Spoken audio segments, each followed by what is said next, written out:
And welcome to Thursday's edition of Big Blue Kickoff Live, presented by Cadillac, the official luxury vehicle of the New York Football Giants.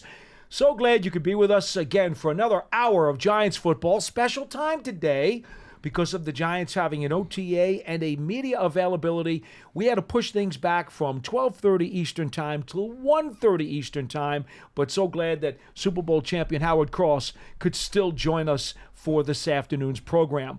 Our number is 201-939-4513, 201-939-4513.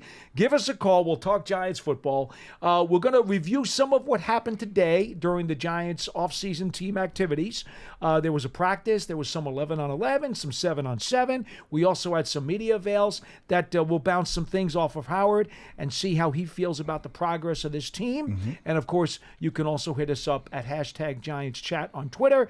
And as a reminder, if you don't catch the show live, you can always grab the archive on our entire podcast network on the Giants mobile app, podcast platforms everywhere, and at giants.com/podcast. Howard, good to see you again. And we don't have him on camera, but in tow, Howard Cross III from Notre Dame is right here in the building, and we're so glad to see you guys. Yeah, man, we're doing good, man. I got having my son come around with me to a couple things that I do. You know, my real estate work I do. He came out to me, walked around the office in the big city. We had lunch, came here today, walked around the facility, you know, see some coaches, saw one of his old teammates he played with, so it's kind of cool. Now, from what I understand, though, you're still schooling him at golf. Yeah. At least that's the way you said it at the lunch table. You know, it's not schooling him. He'd have to be in class to be schooled. We'll see. I'm going to take some of his money this afternoon.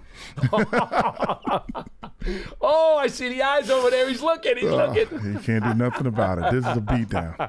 No contest. Oh, my goodness. Anyway, 201-939-4513. We'll get to your calls in just a bit. We do want to go over some of the stuff, though, that did come out of today's OTA. As you guys know, the media sessions don't happen with every OTA. They only do them once a week. So today was an opportunity to talk to some of the offensive assistant coaches, as well as head coach Brian Dable. So a couple things that came out of those sessions today. First of all, let's get the transaction out of the way. Giants have waived injured Gary Brightwell, a guy I know you were fond of, but he was a real good guy while he was here, but just never really got a great opportunity to do much. You know, it's really tough in camps and when you're playing during the year, if you ever get injured, especially when you're in a room that's full of your position, you got to be healthy and available all the time. And poor Gary, man, he was just kind of caught a string of bad luck last year, wound up being on the PUP list. Once you get out there and injured reserve, it's kind of hard to get back in the role and the swing of things.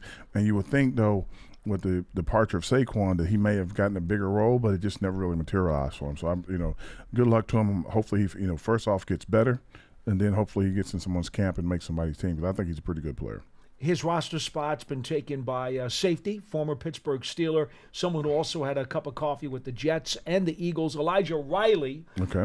Brandon Brown, the Giants' assistant general manager, was also out there earlier today and explained that he's a young player, still ascending, has a lot of ability. Again, he is a safety, and the Giants think that there's a lot of upside there, so they were very curious, and they brought him in, and he worked out well, and so he has joined the team.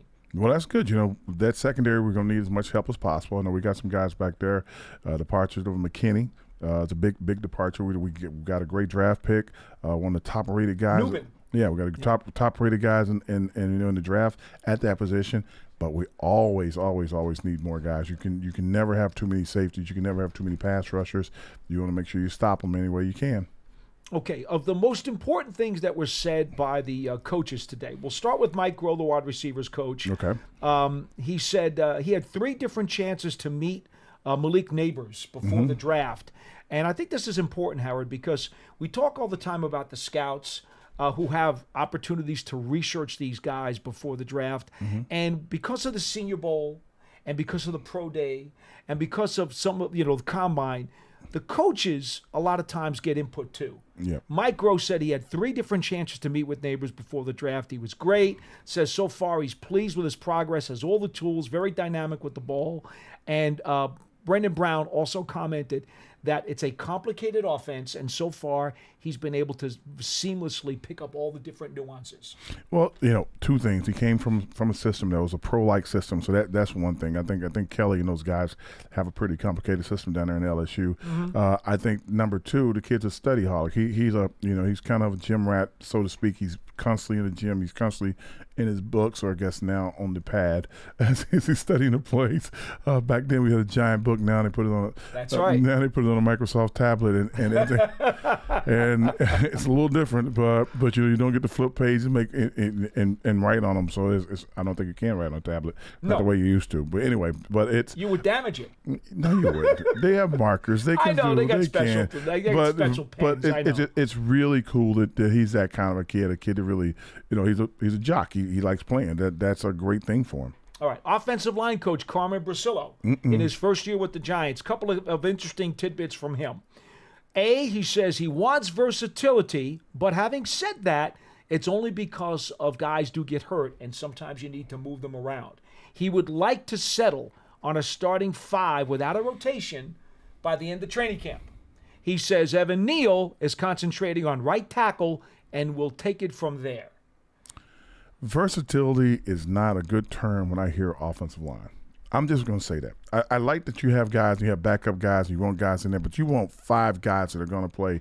You want 5 guys that are going to show up every time. Well, again, he did stress he wants a starting 5 I get it. He wants by the end of camp. He wants a starting 5. I think Evan Neal, if healthy, will be a part of that mix. I think when healthy, he's a pretty good athlete. He just hasn't been healthy a lot his first couple of years, so I know that's going to be a problem. Because we started the season last year, we had a lot of high hopes, and then kind of going into the, I guess, what we call preseason games, we started talking about guys competing at certain positions on the offensive line. I'm like, competing that means that we don't have the answer yet. Right. And so that's when I hear versatility, I feel like guys are still competing. And if I came here as a free agent offensive lineman, especially in one of those 2 guard positions, I would know that I got a chance to play, and I would be that would be all my focus would be. And I'd hate it for my family, hate it for everybody else, because I'm like, I got to get this done. So that's what I'd be excited about. So we're going to see. It's again, OTAs. They carry some weight, but they don't carry all the weight. By the time you get some pads on and start doing things, and see if you can pick up the twists, see if you can pick up the stunts, see if you can communicate, can you get to your guy on the pulls? Those are the things we're going to be looking for. And, we're also going to be looking at Evan Neal and making sure that, hey, look, be healthy, move your feet, bro. Get yourself ready to go. Priscillo says tough and smart are the first 2 primary keys that an offensive lineman must have to play for him. He says if he has on occasion used the rotation of the line, but he says that can hurt a player's confidence, so he does not really favor that. He would like to get a starting 5. He's got Azuda working at guard and at tackle. Thinks he is capable of playing both, and that is one of the versatile guys he was kind of talking about. Yeah. But again, I don't think Azuda right now is in position to grab a starting job, although you never know how training camp goes. Yep. Luminor at the moment is a guard, Yep. but knows he can play tackle if they need him to. And those were the things that came from Brasillo. So the starting 5, Thomas, Schmitz, and right now Neal. 2 guards are? Runyon and Luminor.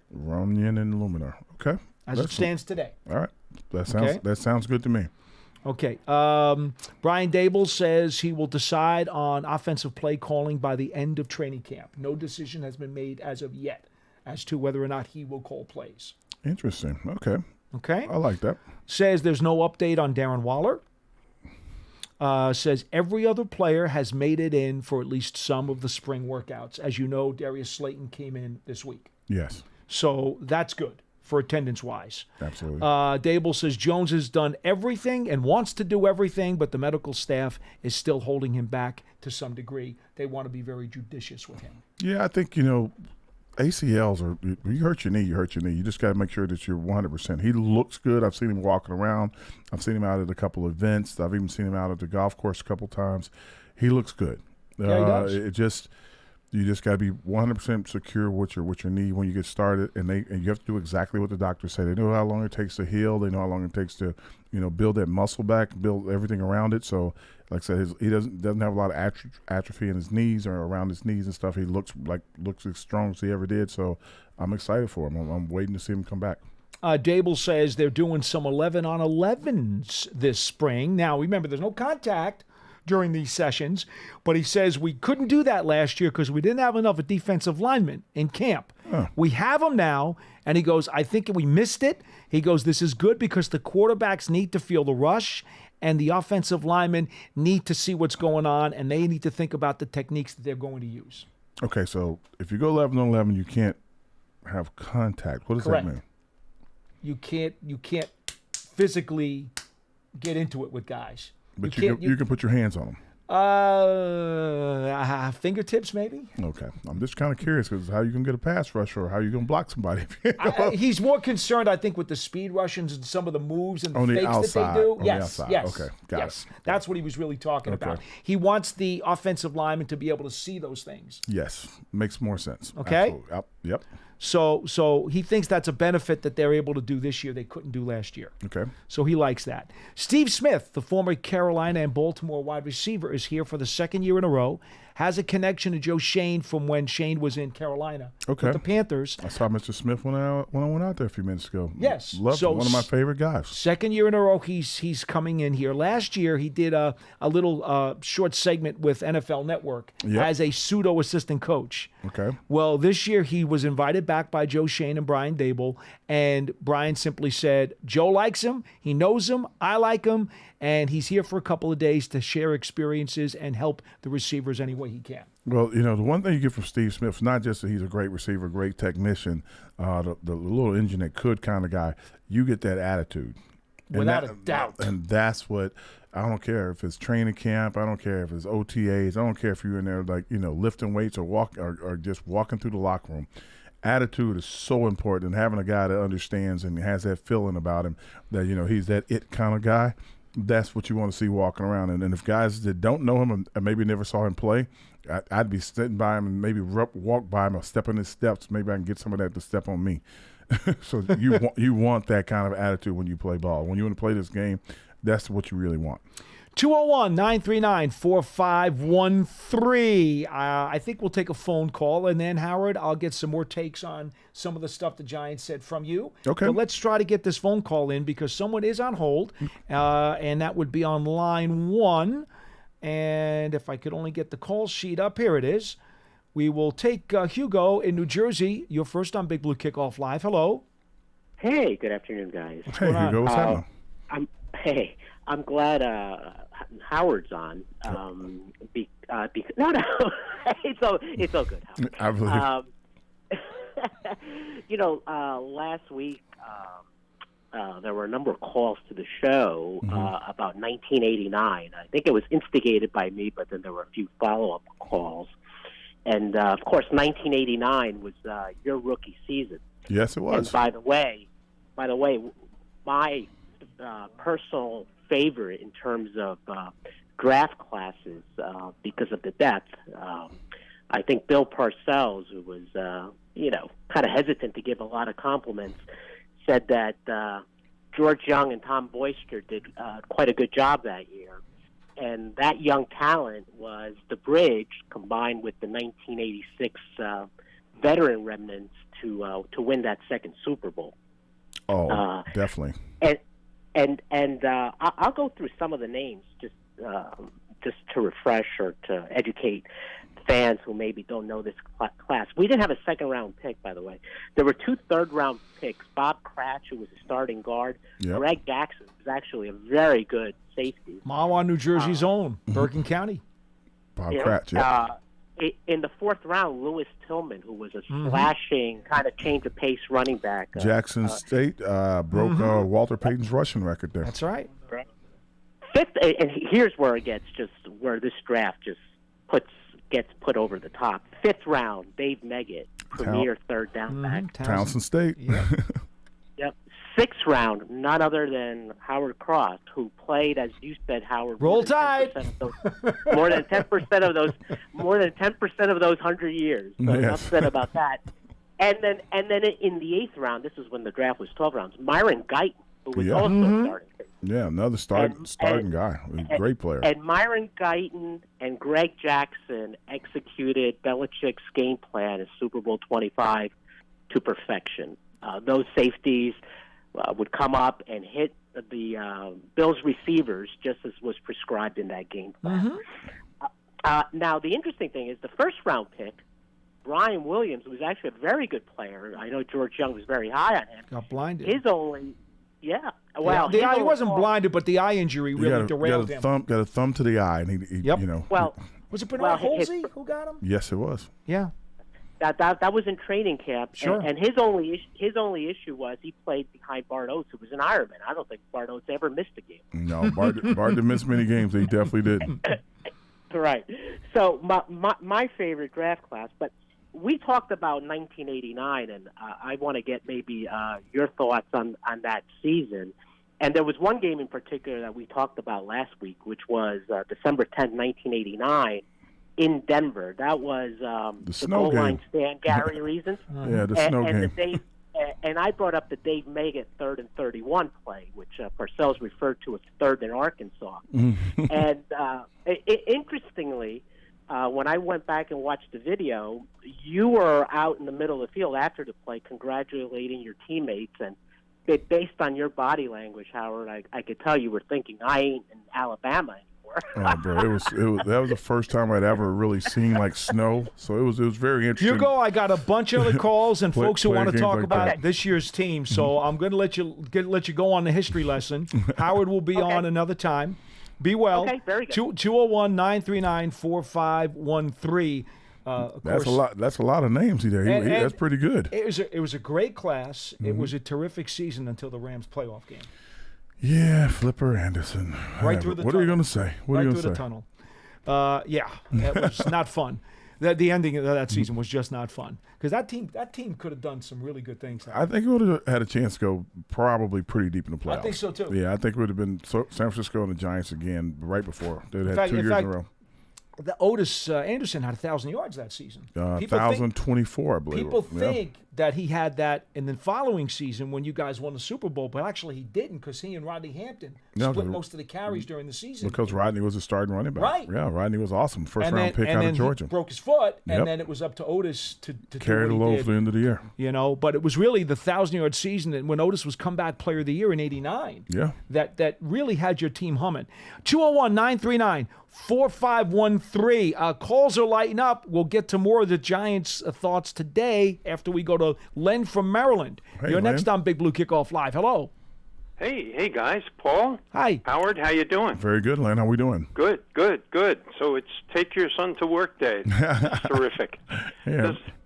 It doesn't get any better than that, Howard. That's right. great. Everybody's talking about how big he is. He was such a little kid the last time we saw him walking around. Hold on. Howard, come on. Get up a second. Get in this camera. I want you guys to see this guy. This is ridiculous. No. It's hard for me to even get in this camera shot. Look at it. Look at this guy. He is absolutely cut out of stone. I mean, seriously, folks, he's going to be drafted, okay? I don't know exactly. You don't have a preference, do you? His head is getting bigger as you talk. His head's getting bigger. No. Go sit down. Go sit down. Get out All of right, the shot. Howard says to other Howard, go sit down. Go sit down. Thanks for coming up, Howard. We have, folks, the dude is cut out of stone. I am telling you, all right? He's got that Notre Dame shirt going, no Roll Tide here. That's the Irish right there, Fighting Irish. I had an Alabama shirt out, too. Sure. Anyway, go ahead. We was in Sean O'Hara golf out. I had on a Notre Dame hat. He goes like, Tuck goes, full circle. So what's full circle? I look at my hat. I'm like, oh, man. Go ahead, all right, man. man. I'm sorry to interrupt you. Go ahead. Yeah, no, that's okay. That was kind of interesting, and I got a quick message for Howard Jr. I'm a big Notre Dame fan, so let's go Irish, Howard. Yeah, he's saying The caller says go Irish. Go Irish. He's like laughing. Go ahead. Yeah. All right. A little sorry to hear about Gary Brightwell. Mm-hmm. I kind of followed his career. I actually saw him play in high school down here in the Baltimore area. No kidding. And oh my God, he was unstoppable. I mean, he was really a terrific high school football player, awesome. and a terrific college football player. I hope he lands somewhere. And who knows? When you get released with the designation that he got released with, who knows? Somewhere down the line, maybe you'll see him back here in camp or in uniform somewhere along the line. But absolutely, a tough break for him. Paul, the coach's comment on Izudu. Yes. It sounded like a super sub designation? At the moment, they're working him both at guard and at tackle. The Giants, as you know, are being very careful. Evan Neal is coming back off of a foot problem. Right. So he's not like full bore right now. Right. Which means they have some work at tackle that's available for somebody. Yeah. And sure. Azudu is absorbing some of that time. You got to be careful with those guys good. coming off those surgeries. Yeah. Yeah. Now, moving to the other tackle spot, Andrew's the starter. There's no question about that. But we ran into a problem last year when Andrew got nicked, and we really couldn't find a suitable sub out there at left tackle. And, geez, God forbid, we don't want to lose him for even a play. But, we got to find somebody who can play out there a little bit. And right now they have options. If you want to think about some options, they have Matt Nelson, who they signed from Detroit. Yeah, Illuminor can play either tackle. He's done it in the NFL before. Azudu played a little bit last year. He was green and raw, and it showed. Yeah. Now, maybe they're thinking, because Coach Priscillo says he really thinks he can play both, maybe Coach Priscillo thinks that with a full spring and summer of his tutelage, that Azudu might be better prepared to fill in if needed. Well, I think Azudu made his point last year by coming in and playing. He went from guard to tackle, and he did pretty well when he first got in. He got injured, unfortunately, and got to be moved around because we had like 7 left tackles, 7 right tackles during the season. It was crazy. So a lot of guys were getting nicked. If I remember Azudu from when he was back at North Carolina, he moved around at North Carolina. Everything but center. Yep. Everything but center. Yeah. It often happens in college. The coach needs somebody to play right tackle. You go play right tackle, and maybe you play left guard next week. And I'm not sure we ever really knew what Azudu's best position was, and maybe still don't know. But hey, listen, you can make a team as a super sub. Yes, you can. Your best ability is your availability. If you're available to play 4 spots, that really helps out. You remember Kevin Booth, don't you? Yeah, same thing. Oh yeah, absolutely, for sure. Kickoff returns. I'm trying to get a handle on why so many people are talking about how it's going to be so different this year, and that kick returns are really going to be, dangerous. I mean, there's going to be guys taking it to the house, and we're going to see them more than one a season, and all that sort of stuff. Yeah, you are. What do you guys see as the most important change in those rules that would lead people to think that kickoff returns are just really going to be, the big thing next year? That every team needs one, and every team may have somebody actually take it to the house. Is there one aspect of it, Paul Howard, that you? Yeah, there are two things really, but the one aspect of it is that when you kick the ball off now, the coverage team is not allowed to move, and neither is the return team. So you're at a standstill, right? So the ball has to go. Until the guy touches the ball. Until the guy touches the ball. Mm-hmm. So now you've given him so much more room to adjust to get upfield. Now, if you can, the second thing is that they're standing so close together. In the past, you could have guys that had a little space, and you could catch them, and you could get angles on them, and you could design and scheme up ways to make holes in the coverage. So guys just got better at kicking the ball through the end zone. Now they're trying to encourage guys to return. They want it back in the game. So there are going to be some coaches that are going to test it. They're going to see, hey, do they have a returner? If they don't have a returner, we can get the ball inside the 20. Yeah. If they have a returner, then they're going to be they're going to be kicks through the end zone, through the uprights, just to get the ball out of play, because you do not want to have a chance of a guy that's running 4-3 anything running back upfield, and you can get one guy off balance or out of his place. There will be a lot of. If you have that guy that's your returner, there will be a lot of returns for touchdowns, and there will be a lot of touchbacks too, because they're going to try to keep the ball away from them. So there's no real advantage of kicking the ball to the 1 yard line. If you kick it, is there still an advantage of kicking it deep, Howard? I mean, carrying it to the end zone, I would kick it out of the end zone. They're going to do great jobs, doing scouting reports on these returners. But if a team has a guy that that's known to return the ball, especially a guy coming out of college with fresh legs, I'm not testing him. That would be what I would do. But the league is going to okay, well, let's see what happens. And when guys, there are going to be guys catching the ball 9 yards deep and trying it. Wow. Yeah, there will be, absolutely. Now, so on covering the kickoff, I mean, what kind of player are we looking for? What's the how do you combat the advantage that maybe the returners have given these new rules?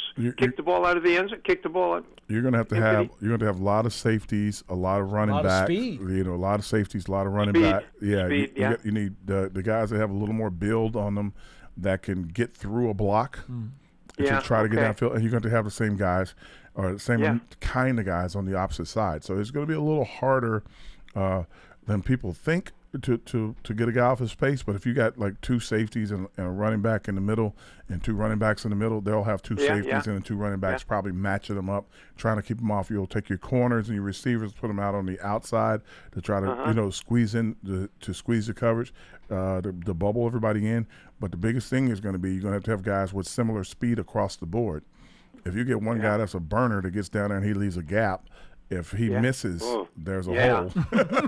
Goodbye. Yeah, so that's the thing. So it's going to be an organized effort to stay in your lane and to stay level, because you don't want to give somebody two or three levels to get you.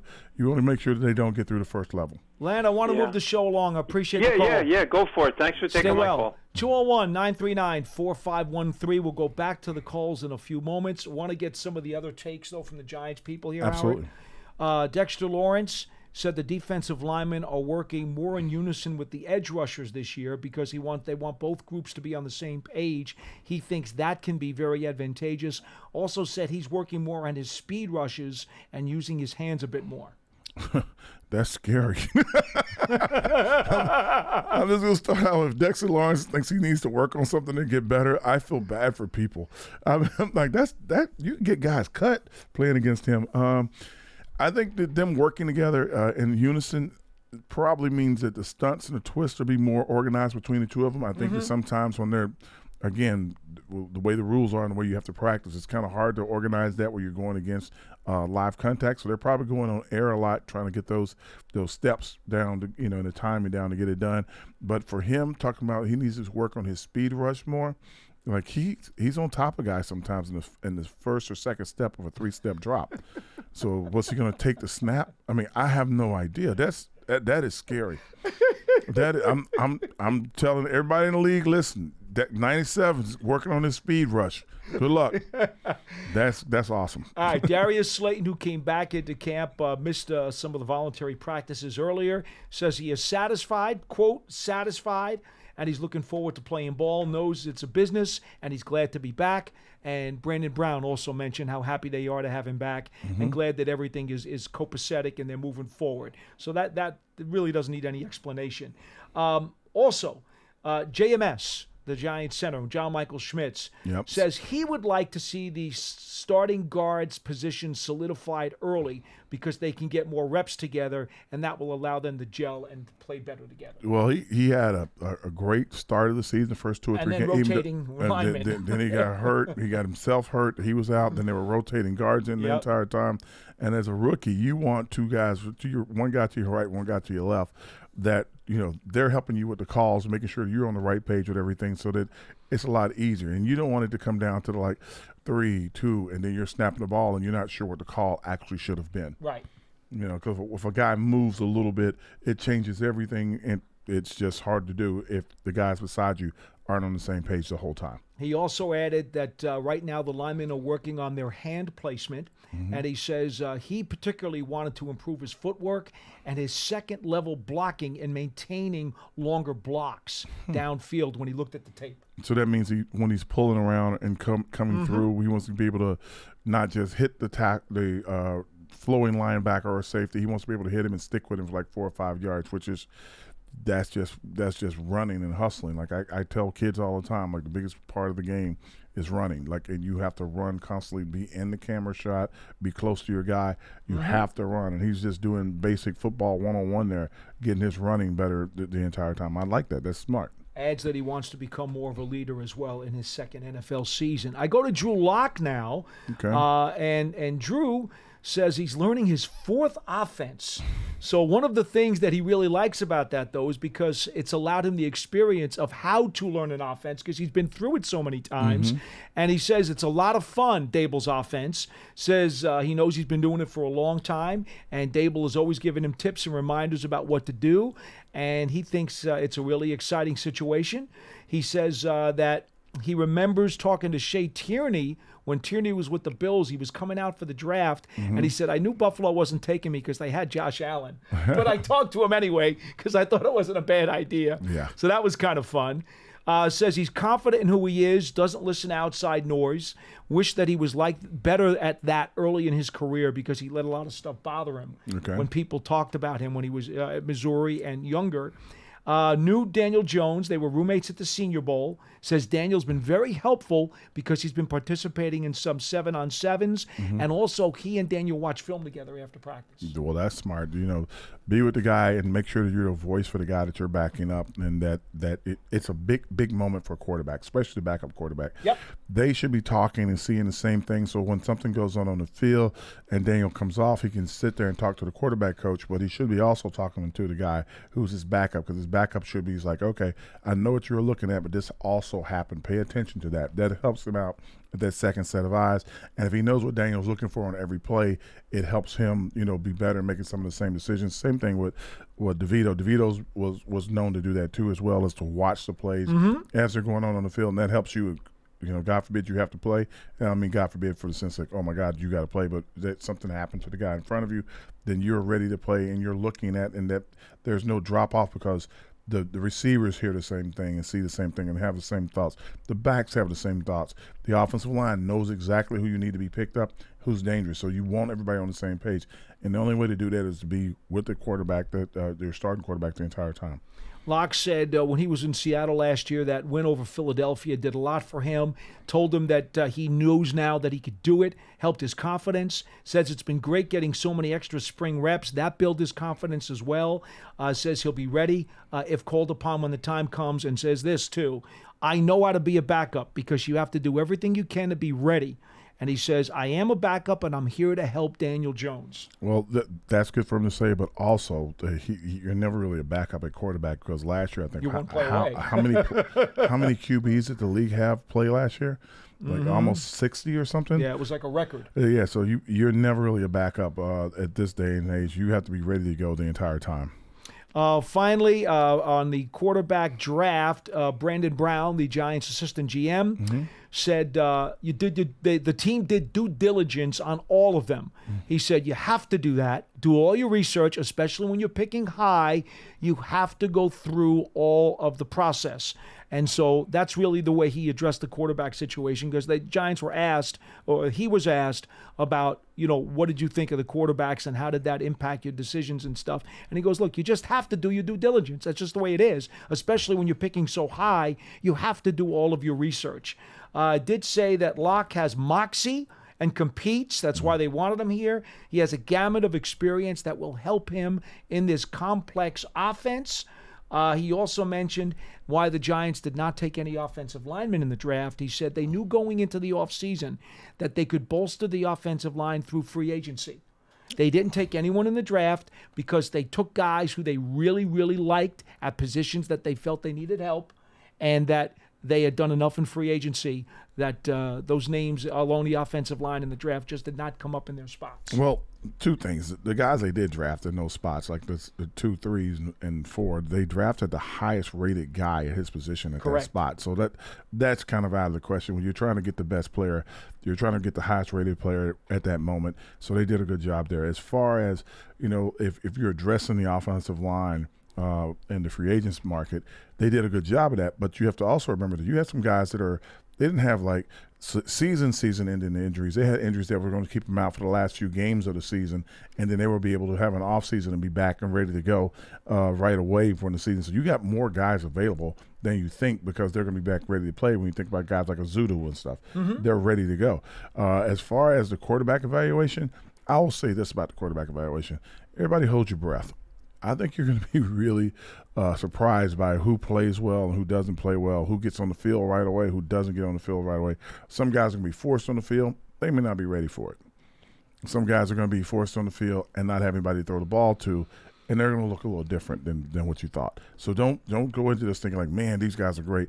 Everybody's expecting the biggest, baddest moments, but it's not going to turn out the way people think. All right, final thoughts from Brandon Brown. We get from Howard, and then we'll go right back to your calls at 201-939-4513. Brown said Scout Hannah Burnett did 2 years of work on Tyler Nubin, the safety out of Minnesota. They found out he had great football instincts and character. His 40 time, which what he ran at the combine, wasn't great, but he said the tape speaks for itself. They were not worried about his 40 time at all. He said when he got here for his interview, they were so thrilled to be able to get their hands on him. Mm-hmm. And the other comments that he made about the rookies, he talked about Neighbors. Rare competitiveness and has an edge. He has moxie and a dog in him. Wants to be the best on the biggest platform, and he will let you know about it. Giants did detailed research on him, cites Tim McDonald as one who had excellent research available, as well as Jesse Armstead.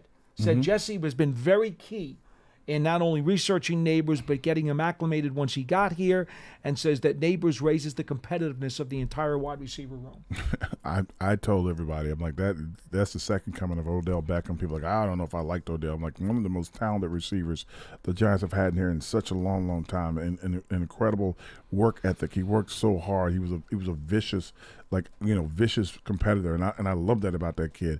And now you're getting another kid that comes out of LSU that's kind of following along, the Lamar Chase, Jeffries, all those guys. Odell, he's another one of those super receivers that are coming out of LSU. And, I think he's going to be the most competitive guy maybe in the league from a rookie standpoint. And I know everybody loved Marvin Harrison Jr. I know they love the kid out of Washington, Induzio, whatever his name. Romeo Odunze. He's the guy I wanted. Romeo, brother, I'm sorry for messing up your name, but I know they liked him. I know there's a couple other guys people like, but I told everybody, Neighbors is the guy that you want at that position. If you're going to take a guy that high, you want the guy that's the most competitive guy. And to me, he's the most competitive and the most explosive guy there. All right, that's really the wrap on everything that was said today. From the coaches and the players in the media sessions. You got Howard's take on all that stuff. Our number is 201-939-4513. Rest of the show is all about you. So give us a call. Remember, the Giants Huddle podcast has all of these long-form interviews that you can get through all your favorite podcast platforms, as well as giants.com/podcast. Giants season tickets. Of course, you can be a Giants season ticket subscriber for the 2024 season. You can stay connected to the team all year long at giants.com/tickets. Limited inventory is available, and Giants TV is the official connected TV streaming app. You get all kinds of great stuff on there. It's free. It's on Apple TV, Roku, Amazon Fire TV, and the Giants mobile app. We got those promotional announcements out of the way, and now we go right back to the phone calls, and we go to line 3. And Jerome is in Charlotte, North Carolina. Hello. Hi, guys. Love the show. I just want to, I'm so appreciative to have Joe Shane and Dable as part of the team. I love the work they've been doing. Follow every move they make. I was so proud. Usually you get somebody from Pittsburgh, they still pretty good. Exactly. And, I like the move they just making. Move at the move. They pulling a rabbit out the hat, all the time. My biggest question is the backup quarterback is pretty much going to be, you say Locke probably, more than likely he's going to be number 2. But number 3 quarterback, is there a chance I can't think of the free agent that they signed late, quarterback. You mean Nathan Warwick from the CFL? Yes. Or last year's Tommy DeVito? Both. Okay, DeVito is progressing by everybody's accounts, and I've watched him at practice, and he's definitely much more assertive and much more confident. Had a really nice throw to Boykin on the sideline today. It was a laser beam, and that was one of the highlights of the afternoon. Rourke is a running quarterback, and as Brandon Brown explained, he can be very valuable, even if he's just on the practice squad, because you can then use him on scout team, Howard. No, you got to play. You get to play Jackson this year, so he's a running quarterback. You got a couple other guys that are kind of mobile in the pocket. You want to make sure that you can emulate that as much as possible. And sometimes you have to put a receiver in that position, or a DB or a safety in that position, or even a running back running wildcat. Yeah. That you're like, okay, we're going to try to simulate the speed of the play and what it's going to really look like. But it's easier when you have a guy like that can actually come in. And you know, I know that people have been asking me all over the place about Tommy and everything, and I tell them, I'm like, you gotta have 3 quarterbacks, and then people are like, well, you can't keep 3 quarterbacks on your active roster. I'm like, I think teams are going to keep 3 quarterbacks on the active roster this year because there was so much movement and so many injuries that happened. It's a little weird. Well, the other thing is you got to remember Daniel Jones has an injury history. Yeah, well, everybody had an injury history. Yeah. How true is that, Howard? I don't think he can beat him out by his arm. He can beat Tommy out by his arm, though. I don't think Rourke is going to beat out Tommy DeVito, if that's your question. I think Tommy, if they're going to keep 3 quarterbacks, I think DeVito's the 3. He's probably the most familiar with the offense, the one who can execute it the most, and you don't have to dial it down. It's kind of like when he came in last year, they pared it down a little bit, and then as he played and kept playing week in and week out, it opened up more and more, and the ball started to go down the field more. So that's kind of the difference in, you know, being a guy that's 2 years into the system and a guy who's just getting here in the spring. Okay? All right, appreciate y'all. Y'all have a good weekend. You too, Jerome. Thank you so much for calling. 201-939-4513. We've got some lines open. Mike from Queens, you're next on Big Blue Kickoff Live. Hello. Hi, Paulie. Hi, Howard. Hey, how we doing? Good afternoon. First time calling. First time calling. Well, we're very glad to have you aboard. Awesome. Definitely. I'm a big fan. I listen every chance I get. I just wanted to touch up on a couple subjects. In terms of Daniel Jones this year, I feel like the ACL really shouldn't inhibit him from being himself, because he's more of like a straight line runner. He's not like a Lamar Jackson type or someone who cuts a lot, you know what I mean?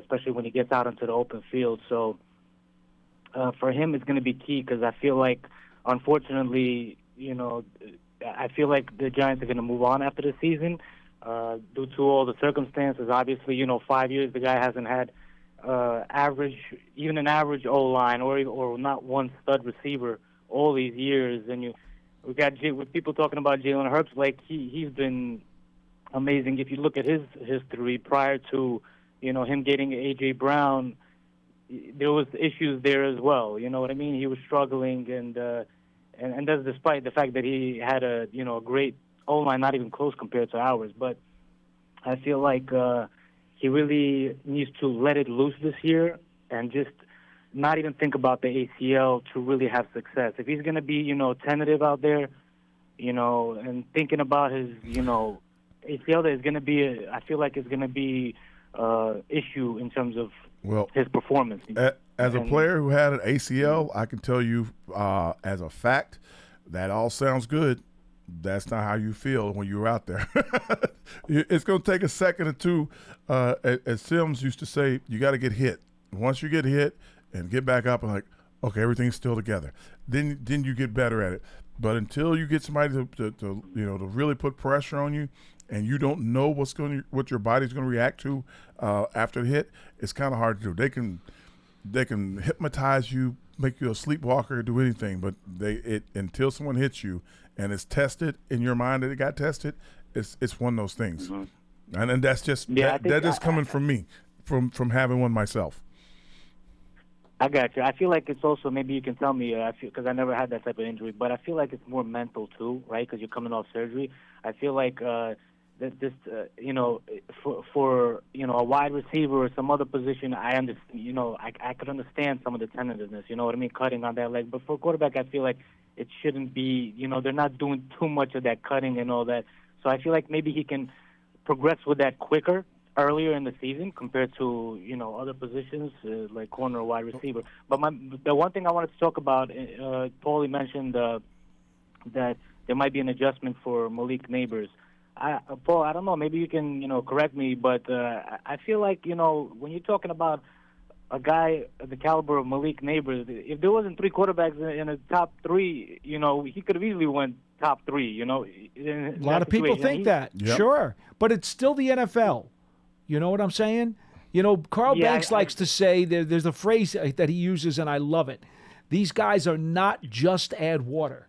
Okay? Yeah. It does take some doing to become a pro. And to be frank, with LSU, Neighbors played more than 50% of his snaps in the slot. So now here with the Giants, they're going to want to move him around a ton. Yeah. He's going to be all over the place. It's not, you know what I mean? Yeah, it's going to take a little. Yeah, I think he played. I think he played 50-50 outside and slot in college. It was a little bit over 50, I thought, but it's still we're talking percentage points. The fact is that's a lot of time at that one spot. Well, it's also, I agree. Yeah. My main point was that I looked at other top-notch wide receivers out there, and they hit the ground running right away, man. They just maybe he will put up crazy numbers. I don't want to cap his ceiling. Okay, I just want you to be judicious and understand. I think Neighbors hits big numbers if the offensive line is able to keep the quarterback upright. That's going to be a huge factor. Yes. I think this is the first time I feel like we have at least an average somewhere around there. Yeah. If say Neal doesn't pan out, they put Illuminor at right tackle. They can, I feel, still make it work. And putting Runyon at right guard, knowing that he's more of a pass blocker, the communication with him and Neal, that his experience obviously is going to help Neal tremendously. I feel like that was to me a solid signing compared to Glowinski, who was more. I think he was more. He struggled there, right? He wasn't as good of a pass blocker compared to Runyon. So, and my last point quickly, I just wanted to talk about the run defense, because that's an issue for me, man. And I was kind of upset that, and I was going back and forth with it because I really like Tyler Nubin. To me, we needed a ball hawk. We needed someone that's what he does, a playmaker type. Exactly. We needed a playmaker, and not only that, I feel like he's going to be tremendous as a leader in that secondary, who McKinney was. Last year and the previous years, obviously before that, I feel like he has that type of mentality, and he seems like he's that leader type. So he's going to be huge for them. But I wanted someone like Chris Jenkins from Michigan, someone who can at least really solidify that. Because if we're going to struggle, we got a young secondary. If we're going to struggle, with the run defense, and that's going to put us in these third and shorts with a young secondary, is going to be a problem. So I just wanted to get your guys' thoughts on that, and I appreciate you taking my call. Before Howard answers, Mike, and thank you so much for dialing us up, I do want to say it's great to see Darian Beavers back out on the field again. Yep. After he had torn up his knee, and last year, he was on the practice squad kind of as a redshirt, to be honest, as he rehabbed himself. Yes. Well, he's back here in spring, and you know what? He's getting out there. He's flying around, right? And Howard, and it's great to see because he had a really good summer camp 2 years ago. Well, that's good to see Beavers is going to be back out there because you do need depth at that linebacker position. I think that's going to be something really big that's going to help out.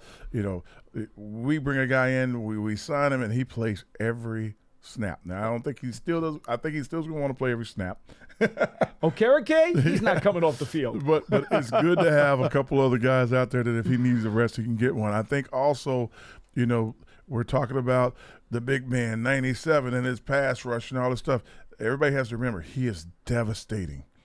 Dexter is devastating in the run. If he can get a running mate that's going to be, out there, that can play 70% of the plays and have to be spelled with him, or 60% of the plays that have to be spelled with him. If he gets a running mate out there with him, it's going to help the run game out tremendously. The safety's going to do a good job coming up, but I think Dexter in the middle.